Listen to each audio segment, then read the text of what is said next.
pattern na nakita natin sa past 2 games ay ang 0% win rate ng Olos.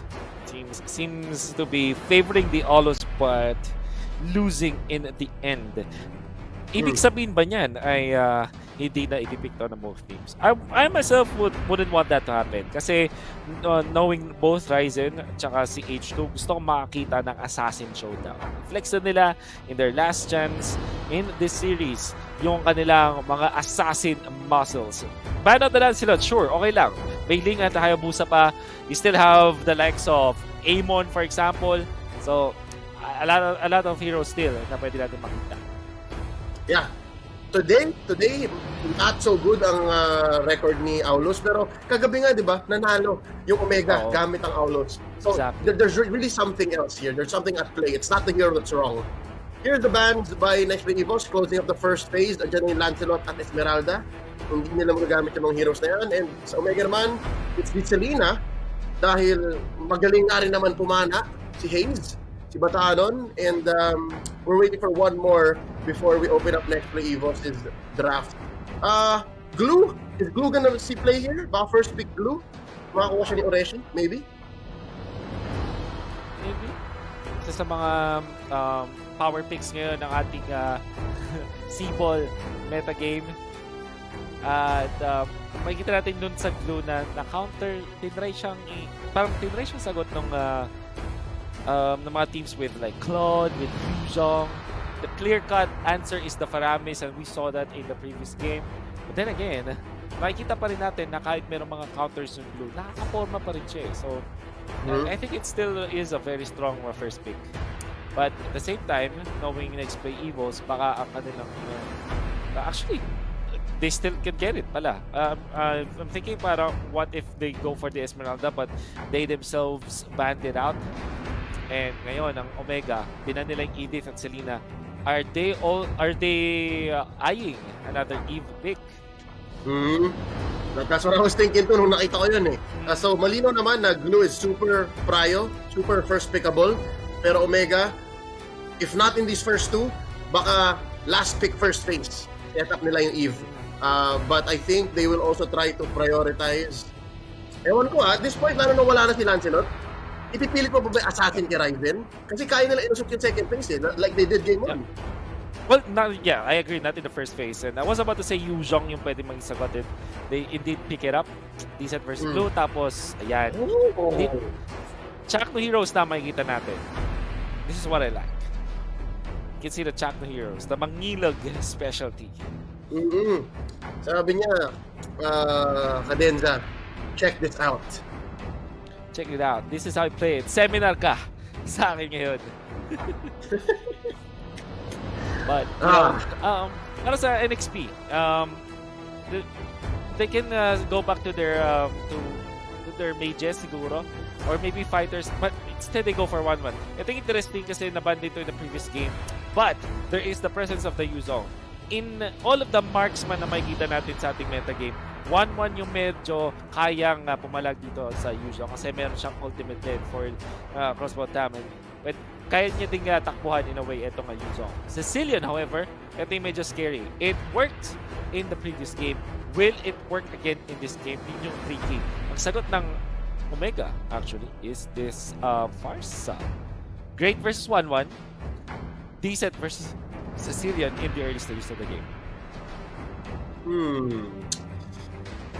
Farsa coming back to close up the first phase of the draft. Already, I think naka-telegraph naman. This might actually be a mid-Farsa. So, Wolf, talk to us about the dynamics of this mid-lane matchup, no? Kumusta naman ang Sicilian versus Farsa? I think definitely late game ang Sicilian. But in the early stages, talaga Farsa side ito eh.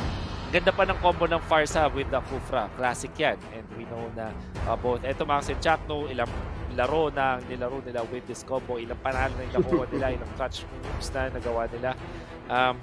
I would always favor Farsa over Sicilian kasi early hanggang late meron siyang impact, lalo na yung range ng Feathered Airstrike. Thing is, pwede ka nga lang makancel ng Sanguine Dust. So if you're not smart, kaya mong if you're not, I mean, clever or smart with your positioning, not literally smart Omega. Sabi pwede ko ka sana, they're ma-punish literally usually. Omega. So. Yeah, exactly. Literally Omega. Let's look at the band here. Next play EVOS, tinanggalan nila ng isang jungler at isang hero si Outplayed. So that's one, Yusun Shin, and then another, Clint. For Omega naman, ang tinanggal nila ay options for Cadenza. Wala pang hero si Cadenza. That's going to be the Diggy and the Jawhead. And there you go. Omega, picking up a hero on the swing back for Ryzen. Gonna be that Ling. Ang natitira nila kailangang i-fill in ay si Outplayed. Could be the Popol. Yeah. Para sa NXP EVOS, pwede sila mag-Macho, Matilda, so that they have the lockdown dito sa Link. Ruby is still available at hindi ako magulat kung gamitin nila yan. And roam roll.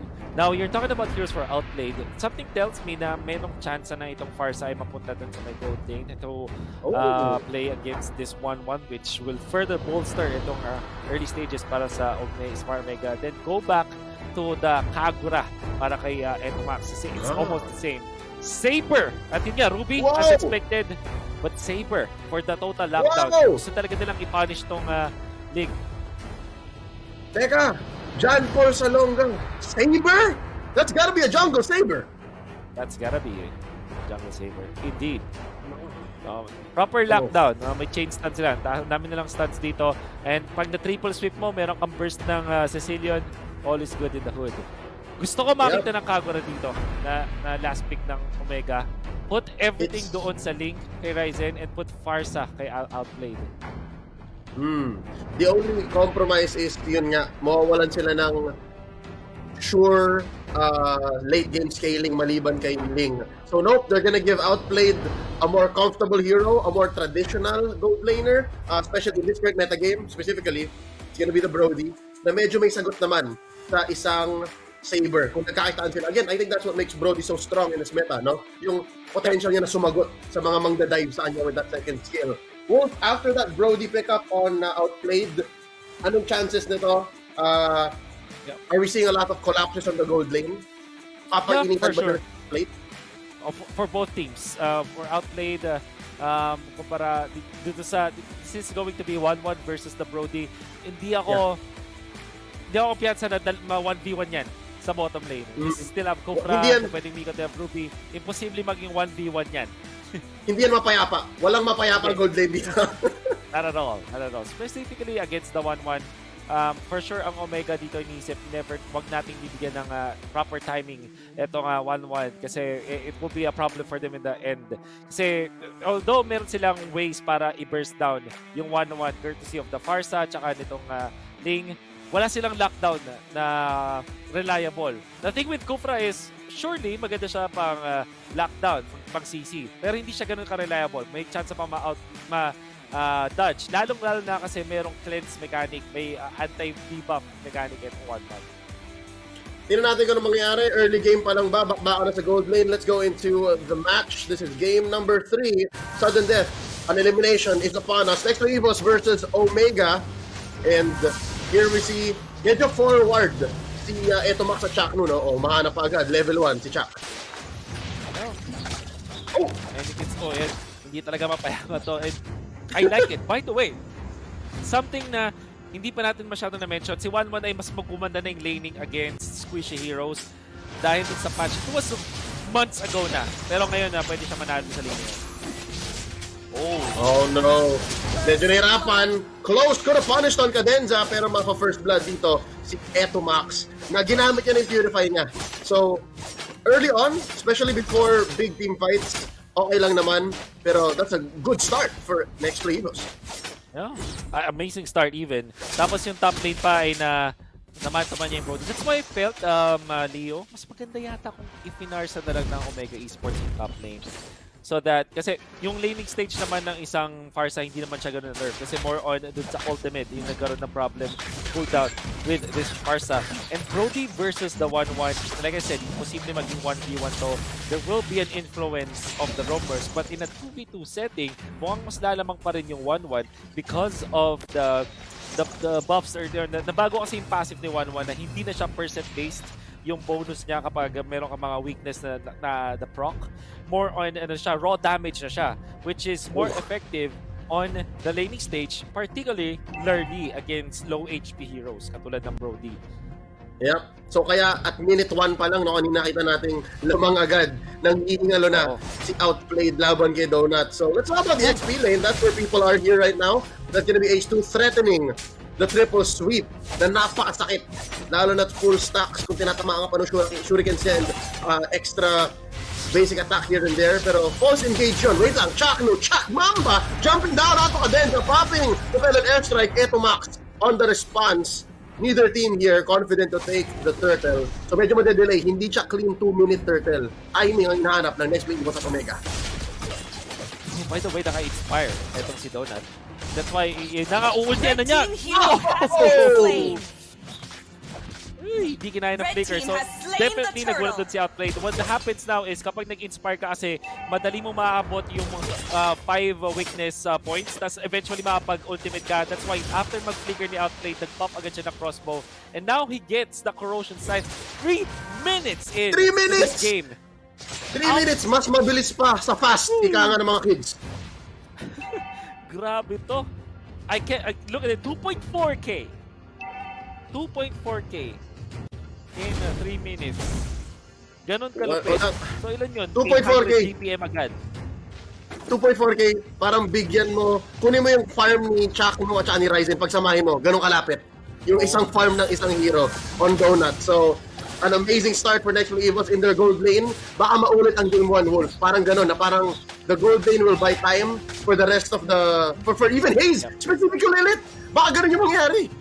Baka nga talaga. Now, Omega Esports, will they fix this?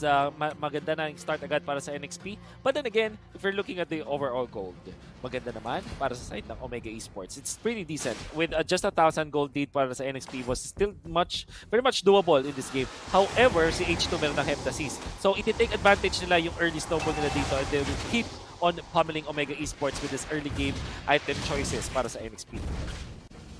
Ooh. NXP, the game's in their hands right now.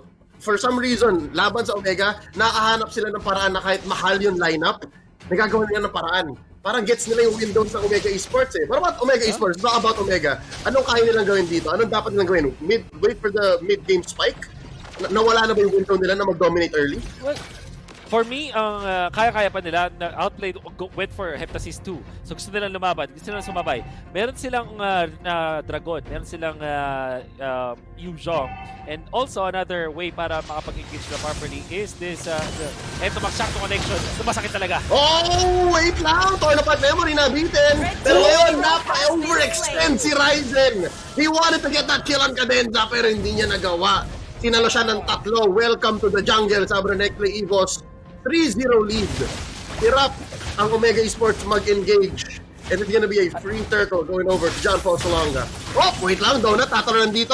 That's gonna be a sandwich. 3-1. Nebawi, overextended that 1-1.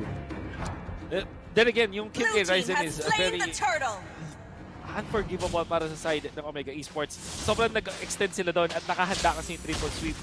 Kudos to H2 for holding on to that ultimate in the right moment. No purify sa isang lane. Wala rin siyang way para instantly matanggal yung stun na ng triple sweep. That's why nakuha nila yung burst down. Isa pang hidden combo dito ng NXP EVOS is yung passive na makita natin mula doon sa Saber na meron siyang bonus na armor penetration which also allows Donut to deal so much damage to anyone na makakapitan nitong Saber. And so far, hindi pa natin nakita umaariba si H2 Namimili lang siya ng engagements niya. So far, what's led to this 3-1 lead, and again, about 1,000 gold ahead, it's yung threat of activation pa lang. So hindi pa totoong nangyayari yung effects dapat ng Saber ni H2, pero ramdam na ng Omega Esports. So we can see how they move on the map. So, super exciting. How will Omega Esports recover? And we know them as a team na puro na late game talaga, na masters of the late game. So, nag-iisip na sila ngayon. They're trying to troubleshoot na dito, Leo. Nag-iisip na sila ng ways para ibalik yung favor sa nila. At ito na, conceal play mula kay Chakno. Ryzen nga lang malayo as well as ito pa. Oh, triple sweep underneath tier 1 up top. The burst onto H2. Tempest of Blade, no mash the dash ni H2. Si Donut pa rin makakuha with the crossbow. Pang! It's a double for Donut. A triple for NEXPLAY EVOS. Walang sagot ang Omega. Very disconnected pa mula sa Omega Esports yung Chaco mag-seal play. Meron na doon si Ryzen pero ang dami members sa NXP doon. They didn't have Parsa.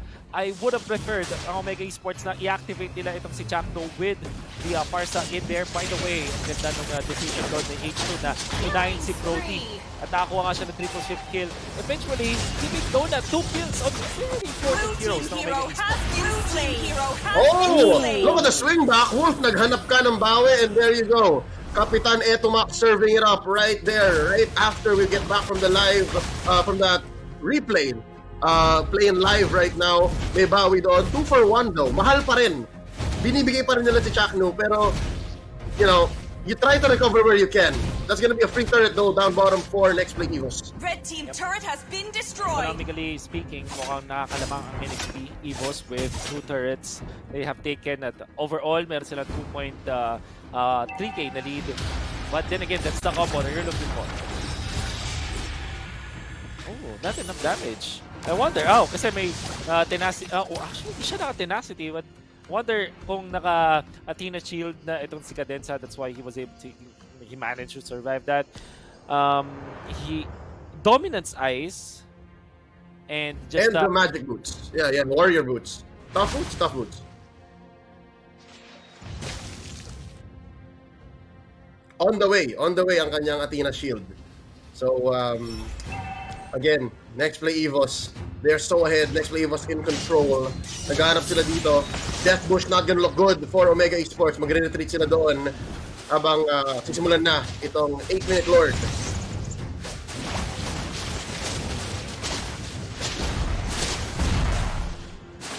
Lord at about a third of its health. Bumaboundary dito si Ureshi, drawing a line between NEXPLAY and Omega. No contest. Again, if you're ahead by what, 4,000, under 10 minutes, malinaw kung nasaan yung gold, malinaw kung nasaan yung lead. Looking at Ureshi here, not dying once, pero talagang off-lane play yung ginagawa dito ng blue na ito. And of course, you have Donut sitting at 4-1-0. A dominant 1-1 na naka-inspire. Talagang all-in siya sa plano nila na magkaroon ng mid-game spike at yung early game spike yun. So far, it's going to be Ureshi on his own, just like me for now. But up top, it's going to be a hard push. Hindi malabo na baka umabot ng inhibitor ito. They haven't popped that inhibitor shield feature, so baka ma-wipe pa itong wave na ito. And that's going to be a 5-man defense by Omega. You're not going to let it happen. But that's a push down bottom. 2 turrets taken single-handedly by Ureshi. Grabe, super off-lane with si Ureshi, 0-0-0. Wow! Wow! Work only! And just like that, ang tinatrabaho ni Donut ay mga hero. Easy takedown onto Chakno. Kamutikan pa. He outplayed doon. And just like that, they're gonna continue. There's a wave crashing down on top lane. They're gonna take down this inhibitor. Wait lang. Dragon form dito ni Renji. Torn apart memory. Not enough stacks placed down on them. And they're gonna try to knock him up. There you go. Full stun. May bawi kay H2O. The Saber is taken down. Better strike. Ureshi still alive. Hindi na siya mapatakasin pa ni Ryzen. They get 2 kills for none. And nabuhay pa yung inhibitor sa taas. A clear win. Maybe signs of life for Omega Esports. Come back. Yeah. Sobrang ganda nung nakuha ng Omega Esports. We can see the defense. However, Donut really flexing his muscles here. Yung command niya with a 1-1. Would have prepared na mas valuable pa kills, especially after using yung battle spell at yung ultimate, but it is what it is. Nice defense coming out from Omega Esports and good punish. Di mo din talaga pwedeng i-deny na malupit at slicing. You see that zigzag movement pala landslot yung kanyang pinakita doon on this lane. And he's able to get the valuable kills for Steven. Road to recovery para sa, syempre, sa Omega Esports. But sa NEXPLAY, they don't really need to panic whatsoever. Meron pa rin silang good late game. May 1-1 pa rin sila. I love the fact na nag-rose gold meteor siya para meron siyang konting depensa versus Omega Esports. Now, they are slowly getting into form.